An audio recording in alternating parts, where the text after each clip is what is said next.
সাবেক পুলিশ প্রধান বেনজির আহমেদকে দুবাই থেকে গ্রেপ্তারের খবরটি সবারই জানা। তবে তাকে কোথা থেকে কিভাবে গ্রেপ্তার করা হলো তা নিয়ে রয়েছে বিভিন্ন আলোচনা। প্রথম আলো নির্বাচিত খবরের আজকের আয়োজনে আমরা সেই বিষয়টি নিয়ে কথা বলবো। আপনাদের সবাইকে স্বাগত জানাচ্ছি। আমি এস আল আরিফিন। আর আমার সঙ্গে রয়েছেন প্রথম আলোর head of deep news Rajib Ahmed. Rajib Ahmed, আপনাকে স্বাগতম। রাজীব আহমেদ, বেনজির আহমেদের গ্রেপ্তারের পর তাকে কিভাবে গ্রেপ্তার করা হলো এই নিয়ে একটা ব্যাপক আলোচনা বিভিন্ন জায়গাতেই আছে। তো আসলে তাকে কই থেকে গ্রেপ্তার হলো বা কিভাবে গ্রেপ্তার করা হলো এই বিষয়ে আপনার কাছে কি তথ্য আছে? দেখেন, ওনাকে গ্রেপ্তার করা হয়েছে গত 12 জুন এবং সেটা আরব আমিরাত সরকার বাংলাদেশ সরকারকে জানিয়েছে। কিন্তু কিভাবে গ্রেপ্তার হয়েছে, কোথা থেকে গ্রেপ্তার হয়েছে এই বিষয়টা কিন্তু বাংলাদেশ সরকারকে ওই দেওয়া চিঠিতে জানানো হয়নি বলে পুলিশ কর্মকর্তারা আমাদেরকে জানিয়েছেন। আবার ওখানকার যে সংবাদ মাধ্যমগুলো, আপনি খালিজ টাইমসের কথা বলেন, আরব নিউজ বলেন, ওরাও কিন্তু কোনো এমন কোনো রিপোর্ট প্রকাশ করেনি যেখানে পাওয়া যায় যে তাকে গ্রেপ্তার কোথায় থেকে হয়েছে বা কিভাবে গ্রেপ্তার করা হয়েছে। তো এই বিষয়টা আসলে একটা অপ্রকাশ্য তথ্য, যে তথ্যটা প্রকাশের ক্ষেত্রে আমাদের নানা সূত্রের উপর নির্ভর করতে হয়েছে এবং আমরা কিন্তু দায়িত্বশীল সূত্রের খোঁজ করছিলাম যে ওনাকে কীভাবে গ্রেপ্তার করা হয়েছে এটা জানার জন্য। গতকাল আমরা একটা সূত্র পেয়েছি যেটার উপর নির্ভর করা যায়। সেটা হলো যে এই সূত্রটা আমাদেরকে বলেছে যে ওনাকে গ্রেপ্তার করা হয়েছে একটা শপিং মল থেকে এবং সেখান থেকে গ্রেপ্তার করার পরে ওনাকে কোর্টে প্রডিউস করা হয়, আদালতে না হয়। আদালতই নির্দেশ দেয় যে ওনাকে বাংলাদেশকে জানাতে যে তাকে গ্রেপ্তার করা হয়েছে। আচ্ছা, তাকে গ্রেপ্তার করা হচ্ছে ইন্টারপোলের মাধ্যমে এবং তার নামে রেড নোটিশ জারি করা ছিল, এরকম একটা বিষয় আমাদের সবারই জানা। জি। তো বেনজির আহমেদের বিষয়ে আসার আগে একটু ইন্টারপোল বিষয়ে আপনাকে জানতে চাই, আসলে ইন্টারপোল কারা, কিভাবে কাজ করে? ইন্টারপোল হলো যে বিভিন্ন দেশের যে পুলিশ বাহিনীগুলোর একটা সংস্থা বলা যায়। সেই সংস্থার কাজ হলো বিভিন্ন দেশের পুলিশের সঙ্গে সমন্বয় করা, সহযোগিতা করা, যাতে হলো আন্তর্জাতিক অপরাধ দমন করা যায়। ধরেন বাংলাদেশে অপরাধ করে কেউ দুবাইয়ে আশ্রয় নিল, বাংলাদেশের পুলিশ গিয়ে তো তাকে ধরতে পারবে না। তো বাংলাদেশ পুলিশ কী করবে, ইন্টারপোলের মাধ্যমে একটা রেড নোটিশ জারি করবে সব দেশের পুলিশকে, একটা জানানো যে এরকম একজন ব্যক্তি, তিনি কোন দেশে লুকিয়ে আছেন, আপনারা খোঁজ পেলে আমাদেরকে জানান, গ্রেপ্তার করুন, দেশে ফেরাতে সহযোগিতা। ইন্টারপোল এই কাজটা করে থাকে। তবে ইন্টারপোলের মাধ্যমে গ্রেপ্তার করে ফিরিয়ে আনার নজিরও আছে, আবার না ফিরে আসার, ফিরিয়ে না আনার নজিরও আছে। আচ্ছা, আমরা সেই বিষয়টা আমরা পরে কথা বলবো। একটু আমরা আপনাকে জানতে চাই যে এই যে ইন্টারপোলের মাধ্যমে তাকে গ্রেপ্তার করা হলো, কিন্তু 2024 সালে 5 আগস্টের পর থেকে তো বেনজির আহমেদ বিভিন্ন দেশে গেছেন। তো এরপরে দুবাইতে এসে তিনি যে গ্রেপ্তার হলেন, এটা কি শুধুমাত্র ইন্টারপোলের রেড নোটিসের কারণে, নাকি এটার সঙ্গে আরো অন্য কিছু আছে? উনি দুবাইয়ে থাকতেন কি না এ বিষয়ে আমরা আসলে একাধিক দুই ধরনের তথ্য পাচ্ছি। কেউ বলছেন যে উনি ওখানে থাকতেন, কেউ বলছেন যে উনি ওখানে থাকতেন না, এসছিলেন, মাঝে মধ্যে আসতেন। তো যাই হোক, ওনাকে যেহেতু ওখান থেকে গ্রেপ্তার করা হয়েছে, এবং আরেকটা তথ্য যেটা পাওয়া যাচ্ছে, ওখানে ওনার ব্যবসা বাণিজ্য আছে। সেটা হলো কীরকম ব্যবসা বাণিজ্য, ওখানে আবাসন খাতে ওনার ব্যবসা আছে, ওখানে স্বর্ণ তথা গোল্ডে ওনার বিনিয়োগ আছে, গোল্ড মার্কেটে। এখন আপনি জানেন যে দুবাইয়ে এরকম আবাসন এবং গোল্ড খুব লুক্রেটিভ বিজনেস।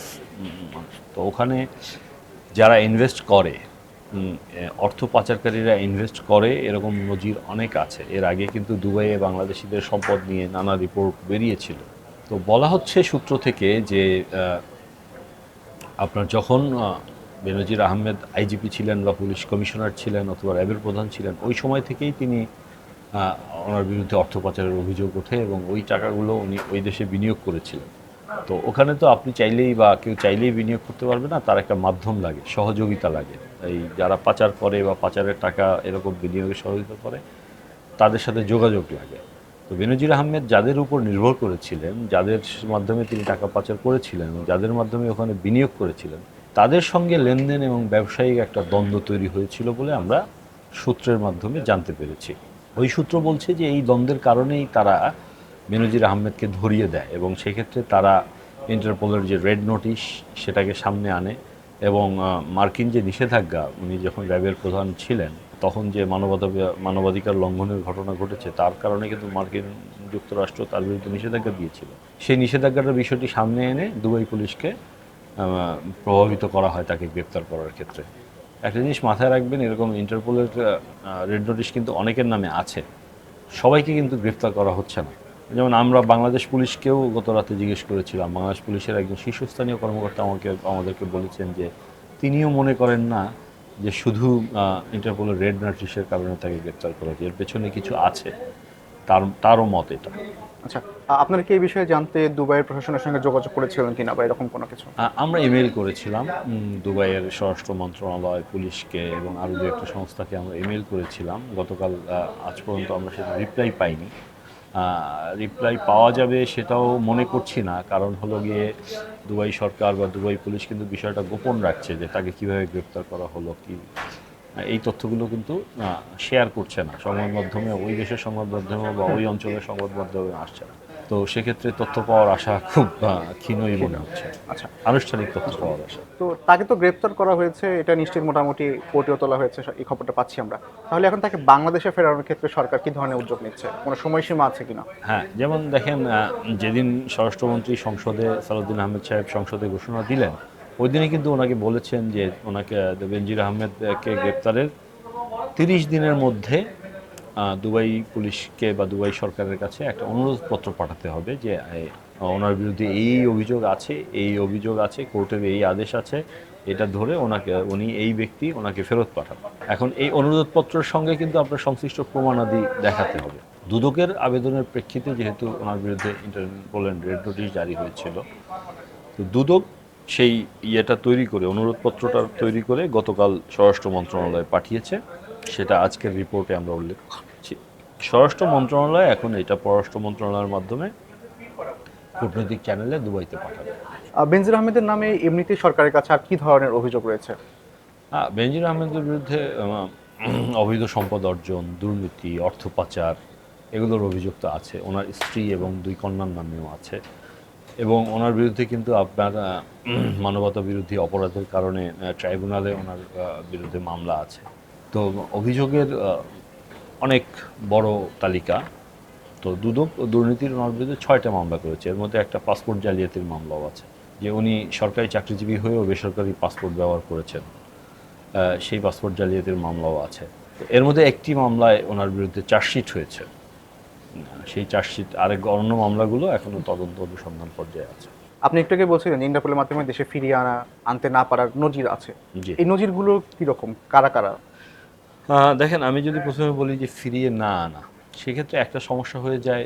যে ব্যক্তি বাংলাদেশি, উনি যদি অন্য কোনো দেশের পাসপোর্ট ব্যবহার করেন, তাহলে কিন্তু ওনাকে ফিরিয়ে আনা কঠিন হয়ে যায়। যেমন আমরা আরাফ খান বা রবিউল ইসলাম নামে যে পরিচিত যে ব্যক্তি, বাংলাদেশে আলোচিত পুলিশ হত্যা মামলার আসামি, ওনাকে কিন্তু দুবাইয়ে একবার আটক করা হয়েছিল, কিন্তু পুলিশ ওনাকে ফিরিয়ে আনতে পারেনি, কারণ ওনার ভারতীয় পাসপোর্ট থাকার তথ্য আসে।